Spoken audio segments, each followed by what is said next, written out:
Welcome to the Cultivation Podcast. I'm your host, Tom Hamill, and I am pumped about this week's episode and our guest that we have.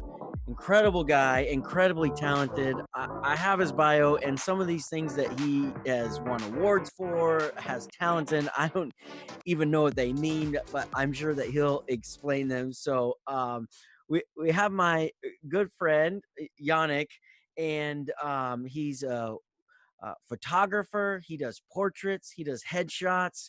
In fact, some of the headshots that you see of me, he has done. So if you love him, it's because of him. If you hate him, it's because I didn't give him much to work with. An award-winning, won competitions for your photography. You got so many workshops, classes, companies that you work with, and we'll talk about some of that through the show today. But it's just really, really impressive. I love that you talked about you love working with color, prints, and all of these kind of things. So I would just say you are a guru in this area. And I just so appreciate you being on the show, part of the cultivation community here. So just welcome. Well, thank you so much, Tom. I'm really honored to be here. Well, we're honored to have you. So tell me, what when it comes to taking photos, isn't it just like point and shoot? Is it not? Is it more complicated than that? Because that's about the end of my skills. I mean, I have like an iPhone, and that's the best photography that I can do. So it's surely more complicated than that. Well, it really depends. Like I mean, the cameras are getting better and better. So, from purely like technical perspective, I mean, it's getting easier to just take a photo that looks decent. But there's more to a photo that makes it a good photo. So it's beside the technical aspect. There's also the lighting. How you capture the lighting. For the photo, how you create the lighting for the photo, and the most important aspect of each photograph is the subject that you photograph and how you compose the whole photo. So whether you photograph a person, the facial, the person's expressions, how what kind of message the person tries to communicate through the photo, or the whole setup, that's really more important even than the technical aspect of each photo. Yannick, how long have you been in this field of photography? When did that start? When did that awaken in you? Did you always know you were going to be a photographer? Tell me that story, that journey. Where did this start for you? Yeah, no, I mean, it's been many years. I mean, I received my first camera for my first communion back in Poland. So I was 8 years old. I received a very simple Russian camera that I still have. And this was a super simple film camera. And, I started to photograph, with it, bit by bit. I got really inspired to photograph actually by my dad and my mom, because both my dad, photograph and develop photos in his kind of homemade darkroom in the restroom. So I remember my dad always spent long hours in the darkroom developing films and making photos. My mom, photographed when she was younger because her dad or my grandfather photographed as well. So there was a kind of there was a passion for photography in my family for quite a while. But Yeah. nobody really was doing it professionally, so it was more of a passion. And to be honest, I never thought that I would be a professional photographer.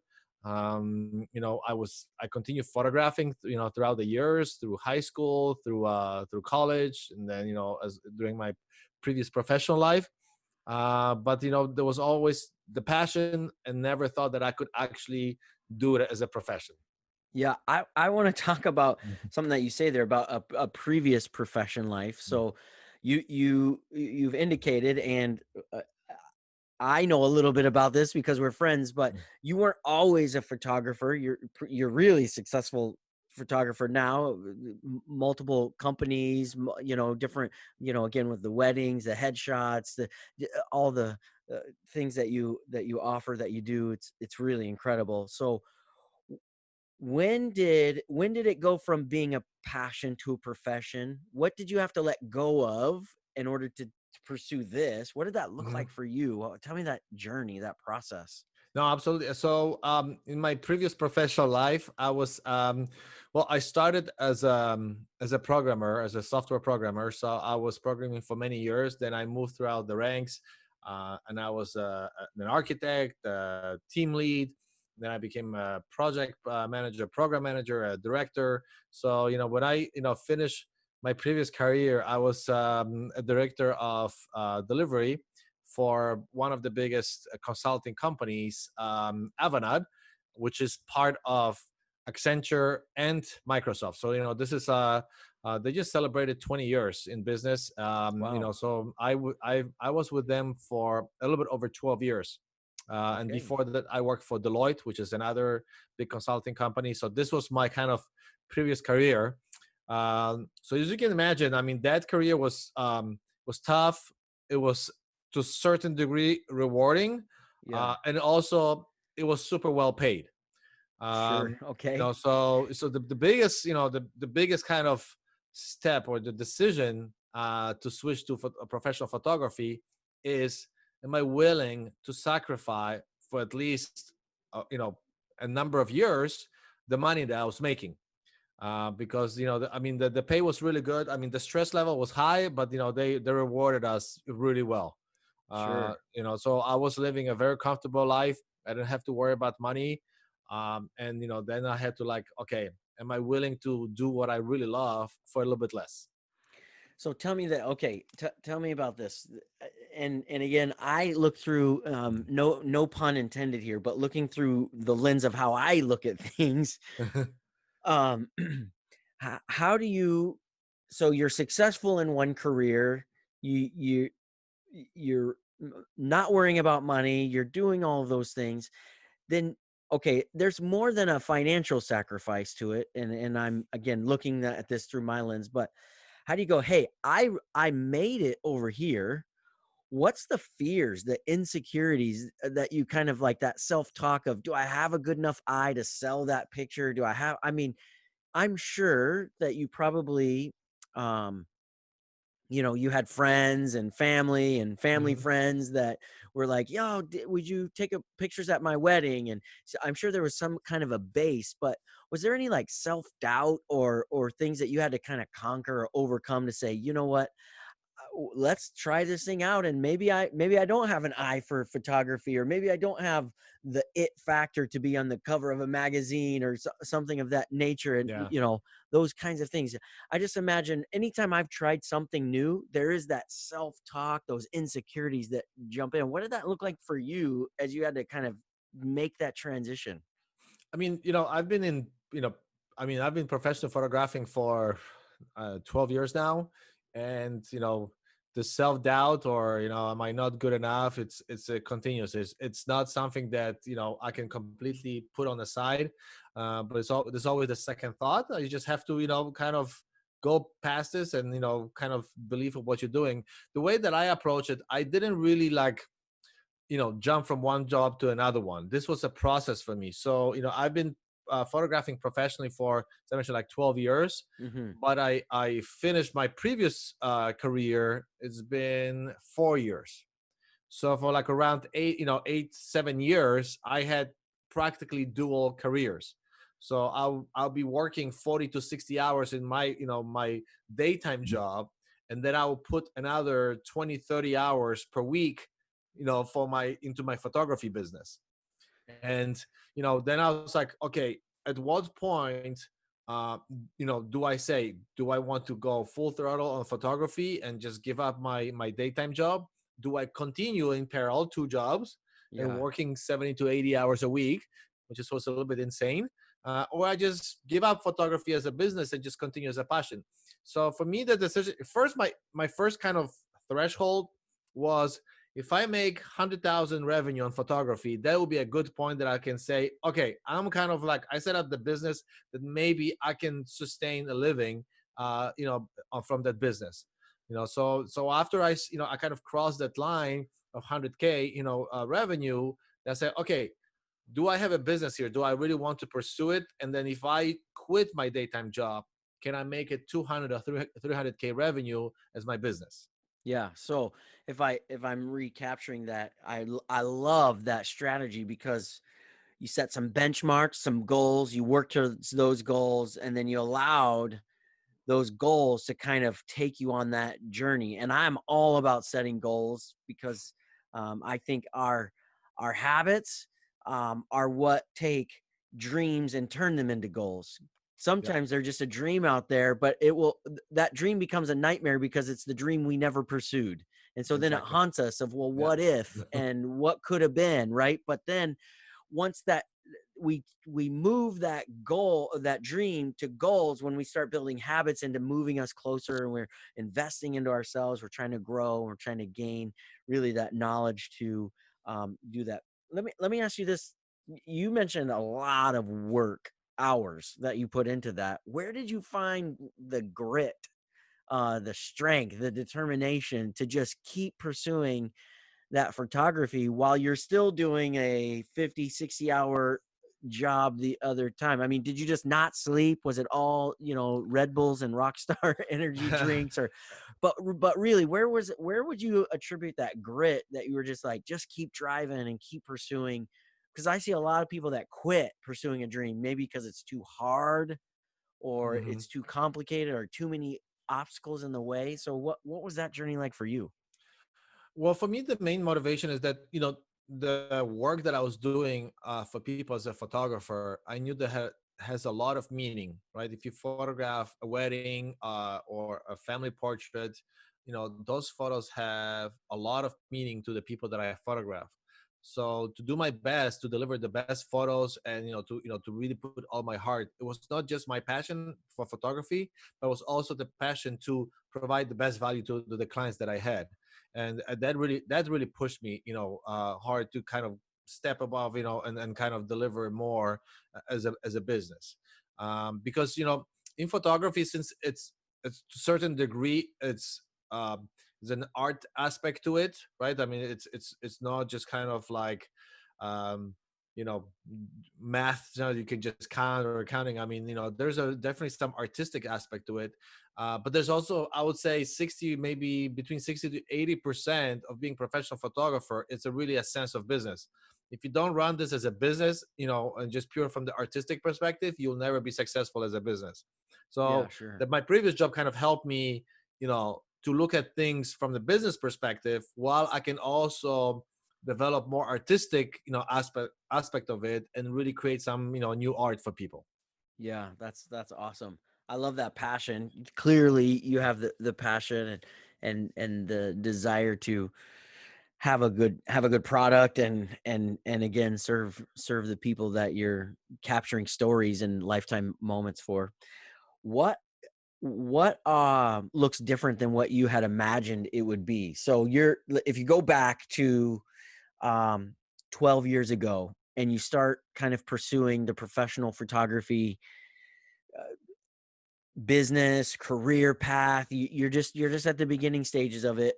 Hmm. So we're talking to young Yaneck, and you've got, maybe you have a dream board where you've mapped it out. Maybe you just kind of have an idea or a vision in your head of what this business or company where it would take you or what you would do. What looks different than what you thought or saw 12 years ago when you started? Or maybe it looks exactly how you envisioned it. What you tell me. No, I think the big aspect of it is that at some point you have to let things go and let other people help you with the business. It's not something that we can do everything, for the business. I start to outsource certain aspects, of my business to other people, to help me, whether it's editing or processing of the photos, so that I can educate them, tell them how I want those photos to be processed, and then I let it go, and I can focus more on the customer service versus just moving sliders or something, for on in the software to edit the photos. So learning how which parts of the business it's okay to let go, let other people do it for you, and just focus really what's important. To from my perspective, it's how I treat the clients and the interaction with the clients, and what they get is the most important part. Besides photographing, but everything, the kind of the back end, we don't really care how it's done, as long as I can deliver the final product the way they love. It's really what matters. That's awesome. I love that concept of community, because kind of the reason this cultivation podcast exists is really to serve and awaken our community to the identity that they're pursuing. And Hmm. I would imagine there may not be a lot of people that are listening or watching that want to be a professional photographer, and maybe there is, and this is the show that would awaken them or inspire them. But we can all learn those same leadership lessons, development lessons of, we have to let other people, or we have to let a community come in. It takes a community to really build a dream, and to Yeah. see that fulfilled. And that's such a valuable lesson. Where do you find people as you're in a community of photographers? I know that you go to shows and conferences and different things like that, and so there is a whole community of photographers. And I'm sure that you've probably got tons of stories where you've bumped into amateur photographers that want your best tips and tricks and all of that kind of stuff. Hmm. I'm not going to ask for those, because if you told them to me, I wouldn't even know what you're talking about anyways. I can sometimes pretend to know, but I wouldn't know. But what what do you think is a what's the difference or a common denominator between somebody who makes it and somebody who gives up, right? So, you go, "Oh, okay, that gal right there, that guy right there, they've got it and they're going to go somewhere. This one, there's talent, but so what's that common denominator of between somebody who pursues that dream, becomes that photographer in this case, and those who Hmm. kind of give up and just push it aside? What's the difference?" I think that good listeners. I think listening to what other people are have to tell you, or your clients, what they're telling you. I think listening versus trying to just sell, it's a huge difference. Mm, Because nowadays people can smell selling, really, from very far away. So if you just focus on selling versus listening to them and what they need, and how we can make that experience better for them, that's a big differentiator, right? If you don't listen, even the companies that we work with, from other side, we want to make sure that they listen to us, because we are their clients, right? So if there's a company that's like, no, this is the way we do it, and that you basically have to adjust to us. I mean, that's not a good partner for me. They have to be some kind of, they have to make my life easier, yeah. so then I can use them the same way. When I photograph people, I want them to have this experience, to get memories of their current day, in terms of, through photos. Yeah. And photos are not one photo is not equal to another photo. One family is different from another family, right? So understanding those dynamics of families, how people interact, if you don't get to know them, before even picking up the camera, all you do is just snapping some photos. You don't create memories for them. So that listening, I think it's a huge factor, right? If you just focus on growing the business without listening to your clients, I mean, sooner or later, the failure may come. Yeah, I can. Mhm. The fader may come. That was a good one. What I mean, again, the foundation of who we are, cultivation, is awakening those dreams inside of us, pursuing them, becoming that person, that identity. And I talk a lot in some of our previous shows about mapping out that 5 year, that 20 year, that 10 year identity. So Mhm. let me just ask you this question: Do you what do you think is a greater reward success statement, that you are uh, known for your photography, or you're known as a photographer? And maybe that might be splitting hairs, and you're like, "Oh, I don't know," but what is it that you want to be known for, or by, or as? What's the identity that you're hoping to capture? I want to be known by the experience that people get when I photograph them. Mm, That's, when we photograph, for example, families. I mean, it's a whole process. We actually talk with each member of the family before a session separately over the phone to get to know each person, right? So, and then we want those families to actually through the session to get closer to each other. Mm. So that's why I'm talking about the experience, right? So, and the photos are just the results of their love for each other. And the same on the wedding day. The photos are just basically, documenting their love, right? So knowing those people, really well before even, going to the wedding, it's very important to us. So that's why, like, I don't want to, the photos are beautiful, but if people don't have emotions associated with those photos would not be meaningful to them. My camera's just shut down because it shut down every 30 minutes. So I'm going to restart it quickly. There it is. Okay. I'm back in the game. Awesome. Well, that is so good. That's so honorable, and it's incredible. And I'm not sure where you what you would attribute that passion for that, for those stories, for those memories, right? That sort of thing to do that.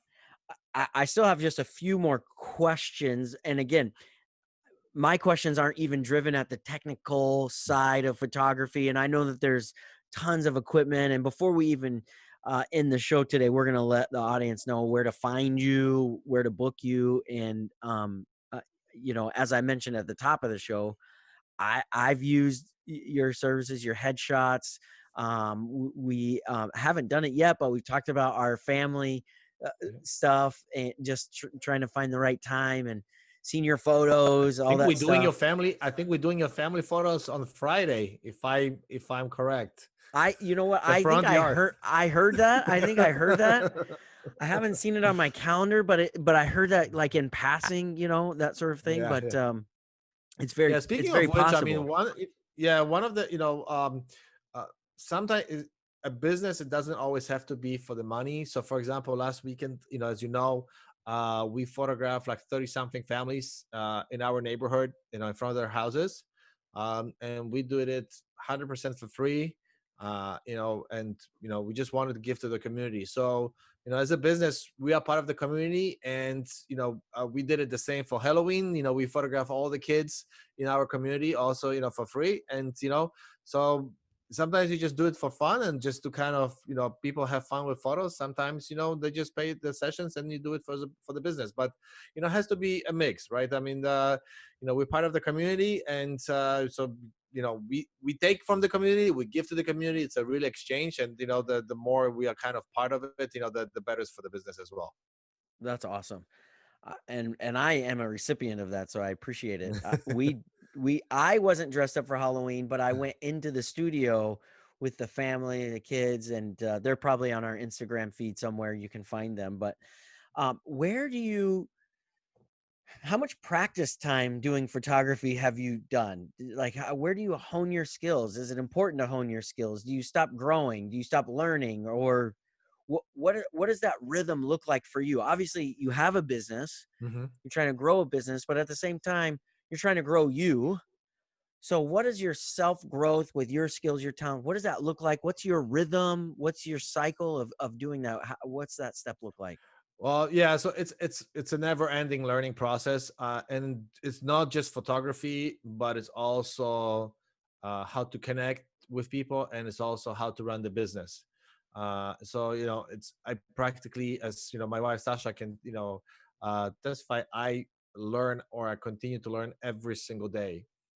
Most of the time, I block that time in my calendar, and this is the time to learn. And so like there's nothing that can like move that time. This is the time where I it's a self-development time. And whether I do it on photography, business, or just people relationship, that's the time that I learn. And it's practically every day for I don't know, 12-15 years, Yeah. that continuously try to improve my skills. Awesome. And I love that commitment to learn is so important. I feel like a lot of people that I run into or that talk to me is the thing or the barrier that was holding them back is that they weren't willing to do something they weren't already good at. And I was like, but nobody is good at anything the first time. I mean, Yeah. even if you go all the way back to when we were babies and we took our first steps, our parents were the only ones that were excited about that. it was ugly, it was Yeah, sloppy, it was messy, right? yeah. And sometimes in pursuing a dream, it is messy at first. It is sloppy at first. We're not it's not going to be. And so the idea is that we take the time, we invest in ourselves, we invest in our skills, that sort of thing, and we grow them and we become better. We don't start off at the top. And so what are these are just some of my favorite questions. I'm just firing them off to you. What that you're allowed or able to share, what's a time that you would say is like your biggest failure in this particular spot where you were just like, Oof. oh, that was such a bomb, what was I thinking? And then how did that shape what you did in the future moving forward? Well, I remember initially, it was a good number of years ago. I didn't want to just photograph and just give electronic photos to people. I want to kind of to create the prints, and books for people.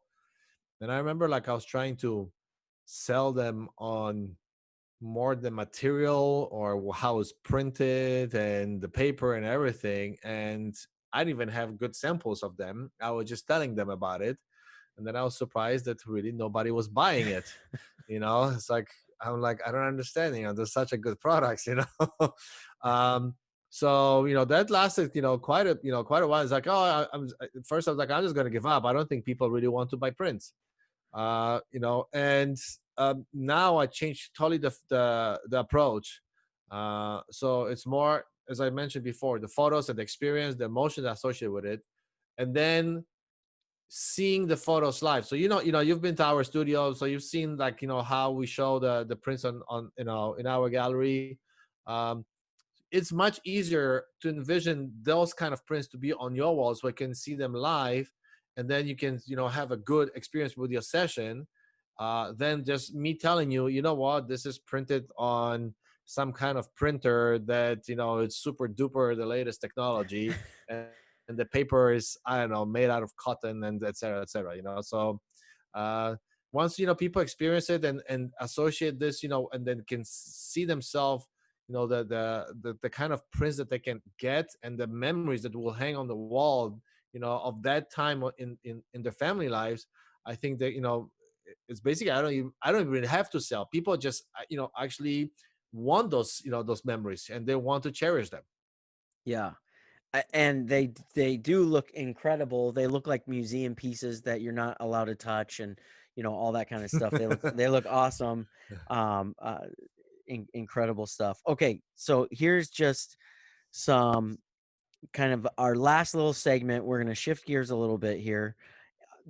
Here is a question: what is one tool or resource that you absolutely love? Whew. I was preparing him for this chat, and I was like, I know that you got to ask me about the single tool, Yeah, and to tell you the truth, I really don't have a single tool that I love the most. There are certain pieces and certain tools that I use a lot. I mean, I have a CRM system, Tave, that I use a lot, that allows me to keep track of all the sessions, all the bookings, etc. I have another system for online booking, so sessions. So that's from Acuity. So that's very, it helps my, my life so much easier. And then I have one. It's a kind of add-on. It's called followup.cc. It's an application that it connects to your Gmail account or any other email, I think, service, and basically allows you to follow up on emails that or the communication that you have with people. That's been so helpful for me because, one, following up is important, and two, you know if you fail to do it, you just don't look you know professional. yeah, And if you do it too much, then then it's like, what if you do it 40% of time and then 60% you don't do it, right? But now I have a whole system how when I need to follow up with people. We all busy, we have different things to do, and sometimes it's just like, hey, I just want to make sure that you got this email. I'm waiting for this and this, and just whatever you have time, right? Sometimes this is definitely my big time saver, because I don't have to think about it. I don't have to search for emails. I right away know, that this is time to, to follow up on something. Followup.cc. Yeah. Awesome. Next question. Mhm. What's your favorite book on self growth, self challenging, or what a different topic? What just give us one favorite book. I'm a book lover, so I ask Mhm. everybody like, what are you reading? What do you got? What's something that's challenging, whether it's business or leadership or development? My favorite book of all times, for just the change my approach to people is how to win friends and influence people, but Yes. Dale Carnegie, right? Yep. So that book I can read over and over. It's almost like I should be reading this every year, once every year, right? Because that Yeah. that book, it's simple, it's short book, but it's so powerful. And yet, I mean, eh, it changes the whole approach, to how you deal with people. Yeah. It's an incredible book. We're gonna provide a link to that book, an And then Amazon I link to have, that a one. couple more. But Yeah. this one is getting things done, the art of stress-free productivity. I'm all Yeah. about being productive. You can see my dog ate half of the book already. So, so it's being used big time. There's certain things that you may agree with, certain things, you can just, implement right away. Yeah. One of the big things, time blocking it's huge, for your productivity, so that you don't get like distracted by multiple things. You just block the time. This is what I'm working on. Then you put the next, block. This is what I'm working on right now. And then this is the Starbucks experience: 5 principles for turning ordinary into extraordinary.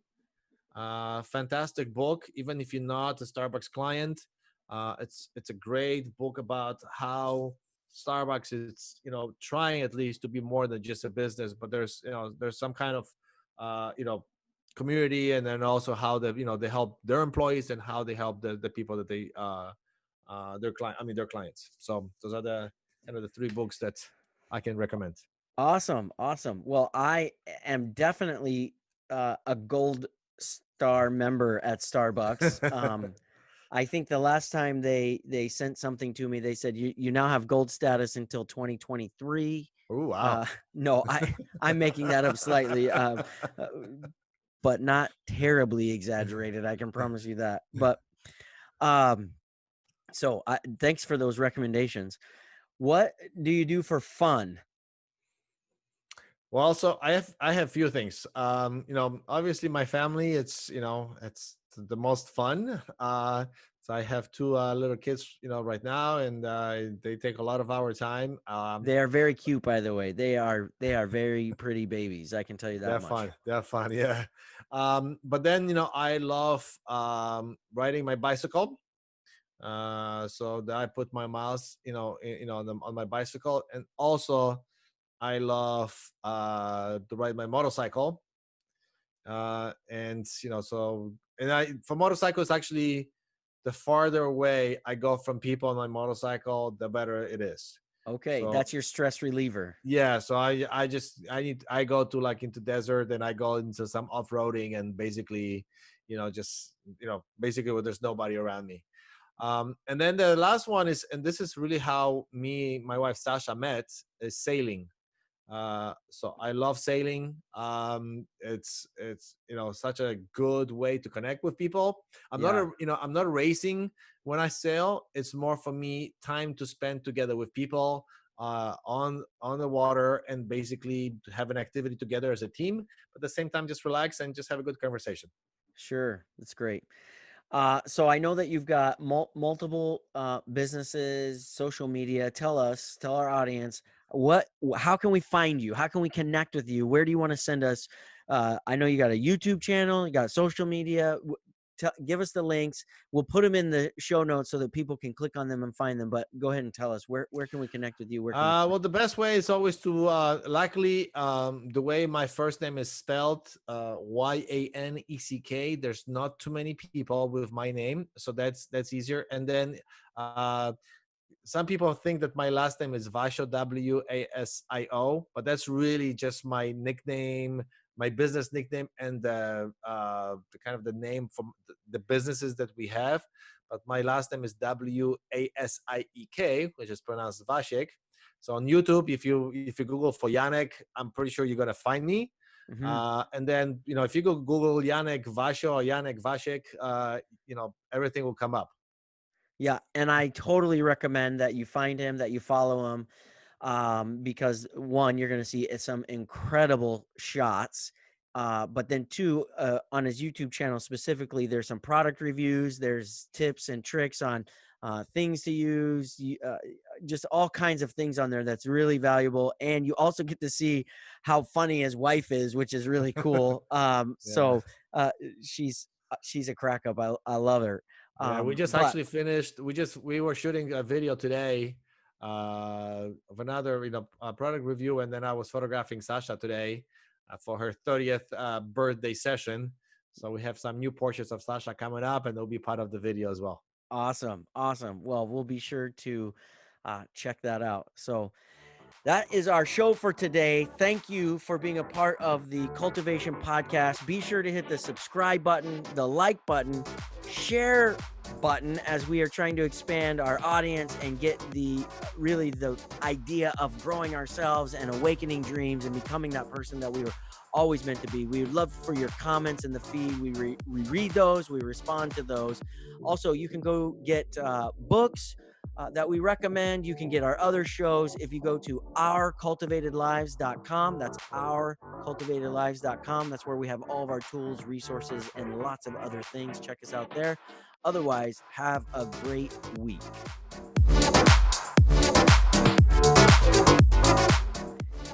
Thanks for checking us out today. Be sure to hit the subscribe button so you don't miss out on all the incredible content we have coming out. Also, we'd love to hear from you in the comment section. We read those, we respond to those as we journey together in the cultivated life.